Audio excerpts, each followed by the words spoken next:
तो नमस्कार दोस्तों, आज हम देखने वाले हैं मध्यकालीन भारत का इतिहास। तो इसमें दिल्ली सल्तनत होगा और ये लेक्चर हमारा कब 12 होगा। इसमें आज का टॉपिक है गयासुद्दीन बलबन, यानी कि कहानी जानेंगे बलबन के बारे में। तो बलबन जो है राजगद्दी पर कब बैठेंगे, तो आपका है क्या 1266 से लेकर 86 तक। ठीक है,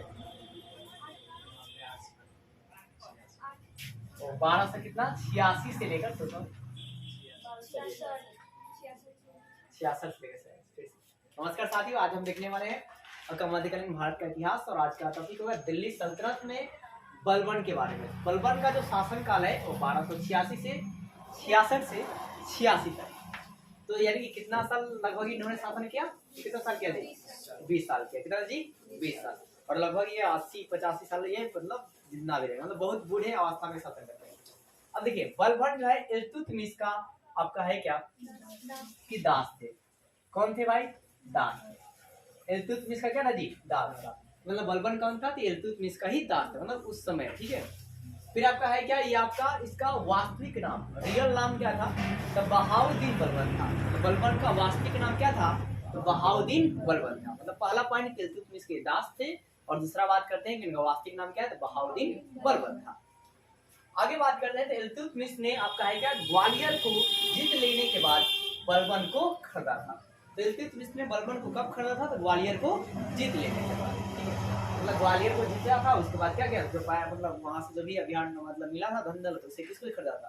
तो बलबन को खरीदा था।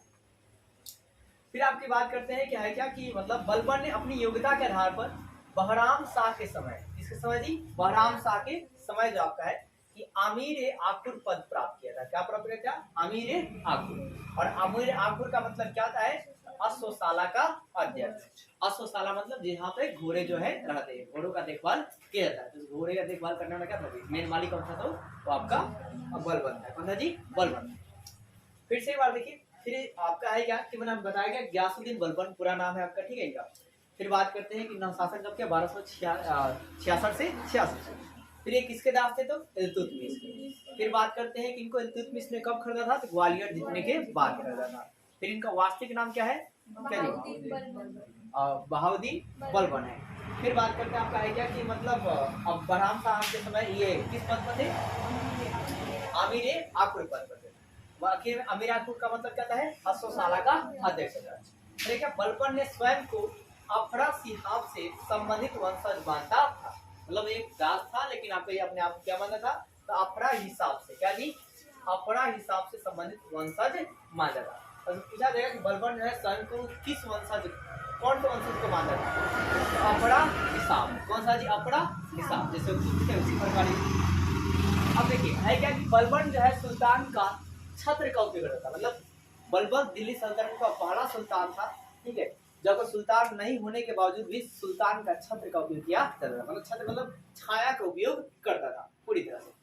फिर क्या है कि अधिकारियों के बारे में विस्तृत विचार जो है प्रकट करता था। मतलब अधिकारियों के बारे में पूरा जो मतलब डीपली के बारे में बताता है कि कैसा अधिकारी होना चाहिए, कैसा अधिकारी नहीं होना चाहिए। उन सभी का पूरा अच्छा से मतलब डिफिनीशन ही बदल देता है हर किसी का, कि इसमें तुर्क के चहलगामी को ही खत्म कर देता है। तो जो व्यवस्था रहती है ना, उस व्यवस्था खत्म करके अपना एक नया व्यवस्था को लेकर आता है, ताकि बहुत देर तक शासन कर सके अपने अकॉर्डिंग। तब क्या है क्या, इसलिए कहा जाता है मतलब जो बहुत दिन वही टिका है जो शुरू से आया है। मतलब जो अचानक आएगा बहुत दिन नहीं टिकेंगे। ठीक है, देखें इसकी स्टोरी आप देखेंगे, मतलब पूरा स्टोरी पहले क्या, एक तो दास, मतलब पहले दास बनकर आता है अपने योग्यता के बल पर, योग्यता रहती है। तो उसका मतलब जो इल्तुतमिश है वो अपने आप एकदम खास आदमी अपना उसका बना लेता है। ठीक है, जांच उच करने वाला। यहाँ पे आप देखेंगे क्या क्या पद मिलता है, इसको बहुत सारा पद मिलेगा। तो अधिकारियों के बारे में विस्तृत विचार ये प्रकट करता है और इसने उपाधि धारण की है। मतलब देखिए, सुल्तान जो भी उपाधि धारण करेगा सुल्तान बनने के बाद, ठीक है, पहले नहीं। तो आपका उपाधि धारण किया गया है तो उल्लू खान। क्या जी? उल्लू खान कहता है। फिर जिल्ले अल्लाह। क्या जी? जिल्ले अल्लाह मतलब मैं ही ईश्वर हूँ। ठीक है, जिल्ले अल्लाह। फिर आया क्या? गयासुद्दीन, वही गयासुद्दीन बलबन। फिर हम आया क्या कि नियाबत एक खुदाई, मतलब ईश्वर का प्रतिनिधि, मतलब ईश्वर का भेजा हुआ, मतलब मैं दूत हूँ। ठीक है, उसका मैं प्रतिनिधि हूँ, इसका मतलब मैं प्रतिनिधि। फिर है क्या कि रजिया के समय 21 पद पर थे, तो अमीर शिकार पर, मतलब आपका है क्या कि सुल्तान के लिए शिकार की व्यवस्था करें। ठीक है, अब सिर्फ पूछा जाए रजिया के समय किस पद पर थे? अमीर शिकार। मोहम्मद शाह के समय कब थे? अमीर क्या जी? अब बहराम शाह के पद पर अमीर आकुर।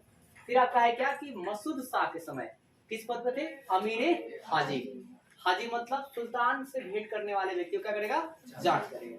ठीक है, हाजी मतलब जो भी उपेने वाले ना हम सब कुछ जांच करेगा। तो एक नसरुद्दीन महमूद के समय क्या चाहिए? नायब ए ममलिका, मतलब पूरा सेना का पावर जो है इनके पास रहेगी। फिर इल्तुतमिश के समय क्या थे? तो ये खासदार थे। कौन थे? खासदार। खासदार मतलब सुल्तान का व्यक्तिगत सेवा करते थे। तो मतलब स्टोरी को अगर ऐसे लिया जाए कि सबसे पहले बात करते हैं क्या कि बलबन ये क्या थे? इल्तुतमिश के दास थे। दास कैसे बने भाई साहब? तो हुआ क्या कि मतलब ग्वालियर में उन्होंने जीता और उनको वो खरीदा थे। ठीक है, खरीदने के बाद वो अपने है क्या मतलब उसका अच्छा खासा मतलब देखा कि ये होता है, तो उसने अपने है क्या इल्तुतमिश ने अपना क्या बना दिया? खासदार। फिर उसकी जो बेटी थी रजिया, उन्होंने क्या किस पद पर दे दिया? अमीर शिकार। फिर उसके बाद जो आपका है क्या रजिया के बाद आपको पता है कौन है? बहराम साहब। वो कौन पद दिए? अमीर आकुल। फिर उसके बाद आपका है क्या थी? मसूद साहब, इसने क्या दिया? अमीर हिजाब। और नसरुद्दीन महमूद क्या दिया जी? नायब ए ममलिकात पद को दिया, यानी कि सेना से संबंधित मतलब पद या सेना का मालिक दिया। क्या इतने पदों से मतलब इतने चीजों से मतलब इतने पदों के अनुभव से उसने देखा और उसने क्या किया कि लौह और रक्त नीति का क्या किया? अनुसरण किया। तो जिस लौह और रक्त नीति को फ्रांस ने आधुनिक इतिहास में किया है उसको मेडिवल में इसने इस्तेमाल कर चुका है। क्या है रक्त और लौह नीति का भाई साहब? तो आपका है क्या? विद्रोही व्यक्तियों को मार देना और उसके जो भी सगे संबंधी हैं उनके बच्चे को गुलाम बना लेना रक्त और लौह नीति कहा जाती है। तो आप कहेगा कि लौह और रक्त की नीति कहा जाता है। ठीक है, तो आप कहेगा पूछा जाएगा कि दिल्ली सल्तनत कौन सा शासक था जिसने लौह और रक्त नीति का अनुसरण किया था मतलब पालन किया था? तो कौन था जी? बलबन। यह नीति क्या कहती है? इस नीति के अकॉर्डिंग विद्रोही व्यक्ति को हत्या कर देता था, ठीक है, और उसके बच्चे को क्या कर लेता था? गुलाम बना लेता था। मतलब यहाँ पर लोहा से क्या कर दिया? हत्या कर दिया और उसके खून को अपने पास रख लिया। समझे? वो ये लौह एवं रक्त की नीति रक्त आपके पास ही रहेगा उसका। अब बात करते आगे है क्या? बलबन ने तुर्क के चहलगामी व्यवस्था को, क्योंकि वो जानता था कि तुर्क के चहलगामी ही मतलब कोई खिलाफ बहुत ज्यादा जाएगा तो तुर्क के चहलगामी ही जाएंगे, इसलिए आहिस्ता आहिस्ता कर तुर्क के चहलगामियों की व्यवस्था को क्या कर दिया? खत्म कर दिया। और जब गद्दी पर बैठा तो उसने फारसी परंपरा के आधार पर उसने क्या किया? नौरोज व्यवस्था को भारत में प्रचलित किया। नौरोज व्यवस्था क्या कहती? भारत में प्रचलित किया। और इस नौरोज व्यवस्था में सबसे पहले आपका है क्या गैर आपका है क्या इस्लामिक व्यवस्था थी जो था आपका सिजदा और कोबस। सिजदा और क्या जी? कोबस। अब से पूछा जाएगा कि वो कौन सा पहला शासक था दिल्ली सल्तनत का जिसने सिजदा और कोबस को प्रचलन करवाया या प्रचलन में लाया? तो जो भी आपका सिजदा करना या कोबस करना वो आपका है कि किसने लाया था? तो बलबन ने लाया था। और ये गैर इस्लामिक है, ठीक है, इस्लाम में नहीं है बल्कि गैर इस्लामिक है, इस्लाम से अलग ये घटना है। तो सीधा का मतलब क्या है? घुटने पर बैठकर सुल्तान को क्या करना? झुकना। घुटने के बल पर क्या जी? घुटने पर बैठकर सुल्तान के सामने झुकना क्या बोलते हैं? सिजदा करते हैं, कहते हैं सिजदा कहता है। फिर आप कहेंगे आप कोबस का मतलब क्या है? तो सुल्तान के चरण को चूमना क्या होता है? कोबस कहलाता है। क्या कहलाता है? कोबस। तो आप 3-4 बार मतलब इसको प्रैक्टिस कर लीजिए। सिजदा और जो कोबस है बहुत ज्यादा इंपॉर्टेंट। ठीक है, कि सिजदा का मतलब क्या था? घुटने पर बैठकर सुल्तान का क्या करना? सुल्तान का क्या करना? झुकना। मतलब घुटने बैठ जाइए उसके बाद झुकिए, ठीक है, ऐसे नहीं झुकना है, मतलब घुटने के बैठकर बल बैठकर आपको झुकना है।